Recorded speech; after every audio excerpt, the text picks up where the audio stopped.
C'est en 1809, dans les environs de Nottingham, qu'un tout jeune mécanicien inventera le premier métier à Tulle disposant de bobines et de chariots. Par la suite, son compatriote Livers le perfectionnera. Ce sont ces premiers métiers qui seront importés d'Angleterre en 1816. Il s'agissait de petites machines Livers confectionnées en bois. Ce métier ne produisait alors que du tulle. Il fallait ensuite le broder à la main ou à la machine. Ce sera le début d'une aventure industrielle rocambolesque qui, chaque année, maintenant, nous apporte son flot de liquidation et de délocalisation.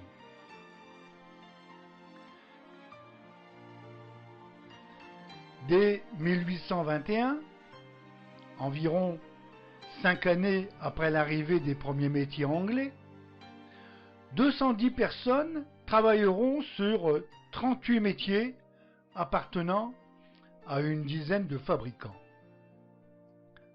Peu à peu, la main-d'œuvre calaisienne contribuera à la construction des machines sous le contrôle de cadres anglais, puis, progressivement, les ouvriers locaux intégreront cet encadrement, puis celui des fabricants.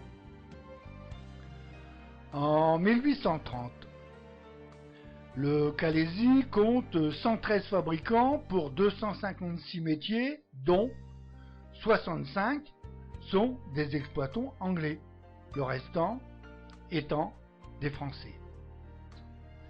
C'est à cette époque qu'apparaîtront les premiers métiers Livers qui produiront un tulle plus fin et de qualité supérieure. Le concept mis en place par Joseph-Marie Charles, dit Jacquard, amélioré par la suite par Jean-Antoine Breton en 1817, n'avait pas encore fait son apparition sur les machines. Ce concept consistera à équiper un métier à tulle d'un mécanisme sélectionnant les fils de chaîne à l'aide d'un programme inscrit sur des cartes perforées. L'alliance du système Jacquard et du métier Livers sera réalisée par les mécaniciens Ferguson et Martin, qui demeuraient à Calais à partir de 1834. Ainsi, d'un métier à tulle, on évoluera vers un véritable métier à dentelle permettant d'accomplir, avec une liberté totale, tous les motifs imaginables.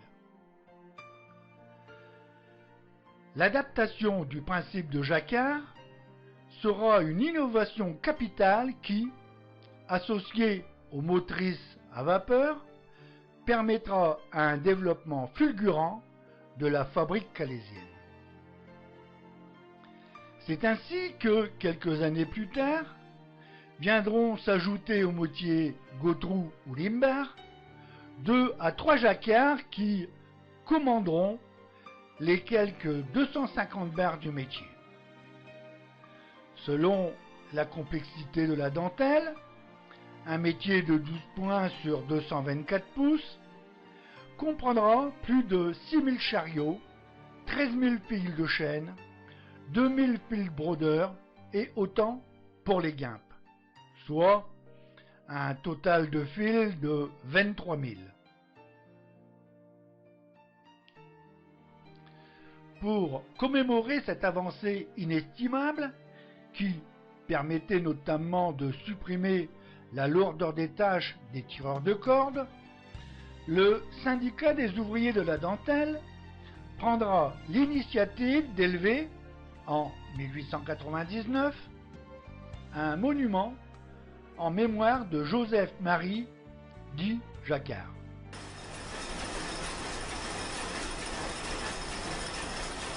Les ingénieurs mécanos effectueront des recherches dans l'entreprise Darker pour numériser le jacquard et faire en sorte que la sortie des dessins puisse se faire par ordinateur et sans carton perforé.